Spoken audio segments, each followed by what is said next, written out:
पहला अध्याय। प्राचीन समय की बात है कि नैमिषारण्य क्षेत्र में शौनक आदि ऋषियों ने अनेक महर्षियों के साथ 7000 वर्ष पर्याप्त चलने वाले यज्ञ को प्रारंभ किया था, जिससे उन्हें स्वर्ग की प्राप्ति हो सके। नमस्कार दोस्तों, आप सभी का हमारे चैनल पर स्वागत है। ऐसी और वीडियो देखने के लिए चैनल को सब्सक्राइब और वीडियो को लाइक करें। उस क्षेत्र में सूत जी पधारे तब ऋषियों ने उनका बहुत आदर सत्कार किया, क्योंकि सूत जी पौराणिक कथा कहने में सिद्धहस्त थे और उन्होंने विभिन्न रूपों से अनुभव प्राप्त किया हुआ था। इसीलिए सारे ऋषियों ने उनसे कहा, आप हमें इस संसार, भगवान, यमलोक तथा दूसरे शुभ अशुभ कर्मों के बारे में बताएं, जिससे मनुष्य किस रूप को प्राप्त होता है, इसका ज्ञान हमें देने की कृपा करें। सूत जी ने कहा, इस संसार जगत के निर्माता भगवान विष्णु है। वो जल में रहते हैं, इसीलिए उनका नाम नारायण है। वह लक्ष्मी जी के पति है। भगवान विष्णु ने हर युग में भिन्न भिन्न अवतार धारण करके पृथ्वी पर जन्म लिया है, ताकि वह अधर्म का नाश कर सके और पृथ्वी की रक्षा कर सके। भगवान विष्णु ने राम का अवतार लिया और लंका के राजा रावण का वध करके अधर्म को खत्म किया। उन्होंने नरसिंह रूप में राजा हिरण्यकश्यप का वध करके भक्त प्रहलाद एवं दूसरे प्रजा की रक्षा की। भगवान विष्णु ने वराह रूप में भी अवतार लिया, ताकि पृथ्वी का उद्धार कर सके, और फिर मत्स्य रूप में अवतार लिया। वेदव्यास जी भगवान विष्णु के ही अंश है। वेदव्यास जी ने यह पुराणों की रचना की है। कहा जाता है कि एक सर्वोत्तम वृक्ष भगवान विष्णु है, उसकी दृढ़ मूल धर्म है, उसकी शाखाएं वेद है। उस वृक्ष के फूल रूप में यज्ञ को माना गया है और फल के रूप में मोक्ष को माना गया है। वह सर्वोत्तम वृक्ष रूपी भगवान विष्णु ही सारे फल और मोक्ष को देते हैं। एक समय पर पार्वती जी ने भगवान शिव से पूछा था, आप खुद ही एक भगवान है, इस संसार के रचयिता है, तो आप किसका ध्यान करते रहते हैं? यह सुनकर भगवान शिव ने कहा, मैं देवों और ऋषियों का ध्यान करता हूँ, उसमें विष्णु ही श्रेष्ठ है। इस संसार में परम ब्रह्मा भगवान नारायण विष्णु है और उन्हीं का चिंतन करता हूँ। भगवान विष्णु ही अनेक रूप में अवतार लेने वाले परम ब्रह्मा है। भगवान विष्णु ही अनेक रूप में पृथ्वी पर अवतार लेकर अधर्म का नाश करके धर्म की स्थापना करते हैं। इस प्रकार भगवान शिव ने पार्वती जी को भगवान विष्णु की महिमा बताई थी। तब ऋषियों को दूसरी बातें जानने की उत्सुकता हुई। ऋषियों ने सूत जी से कहा, हे प्रभु, आपने भगवान विष्णु के श्रेष्ठता के बारे में हमें जो भी ज्ञान दिया वह अत्यंत भयमुक्त करने वाला ज्ञान है। इसके अतिरिक्त आप हमें यह बताइए कि इस सृष्टि में आने के बाद भोगने वाले दुख और कष्ट को नाश कैसे किया जाता है। कृपा करके इसका उपाय हमें बताइए। आपके पास इस लोक एवं परलोक के दुखों का निवारण करने का ज्ञान है। हम यह जानना चाहते ही है कि यमराज के मार्ग तक पहुंचने में मनुष्य को किस प्रकार की मुसीबतों का सामना करना पड़ता है। सूत जी ने कहा, एक समय पर गरुड़ जी ने भी ऐसा प्रश्न भगवान विष्णु से किए थे। उस समय भगवान ने जो भी ज्ञान दिया था वह ज्ञान मैं आप लोगों को दूंगा। यम का मार्ग बहुत कष्ट वाला है, किंतु आप अगर अपने कल्याण के लिए यह जानना चाहते हैं तो मैं आप लोगों को इसके बारे में बताता हूँ। गरुड़ जी ने जब भगवान विष्णु से पूछा था कि आपके नाम की आराधना करना तो अत्यंत सरल है, आपकी भक्ति करने के उपरांत भी मनुष्य नरक में क्यों जाता है? आपकी भक्ति के भिन्न भिन्न मार्ग और गतियां हैं, फिर भी मनुष्य जब आपकी भक्ति से वंचित रह जाता है तो उसे यह दुर्गम मार्ग कैसे मिलता है और इसके कष्ट क्या हो सकते हैं? पाप करने वाले पापियों की किस प्रकार दुर्गति होती है और किस रूप में उनको नरक मिलता है?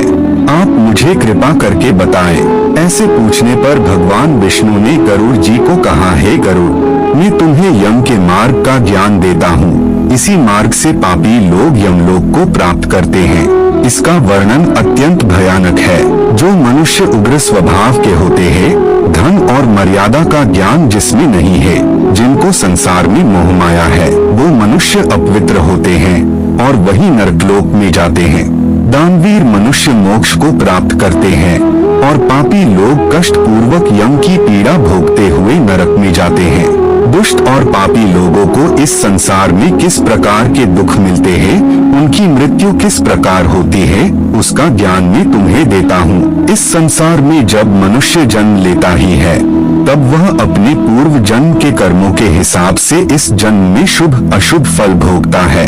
बुरे कर्मों के प्रभाव से व्यक्ति को रोग हो जाता है। परेशानियां और रोग से पीड़ित वह व्यक्ति निराश हो जाता है।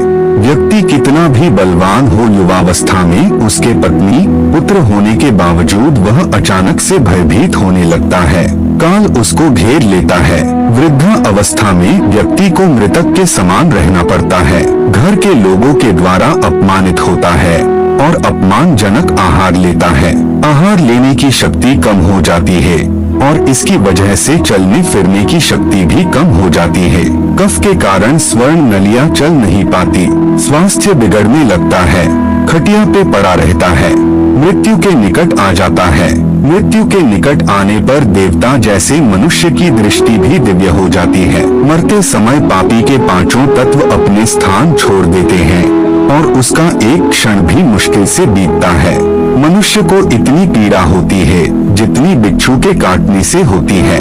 यमदूतों के भय से उसके मुंह से जाग और लार गिरने लगती है।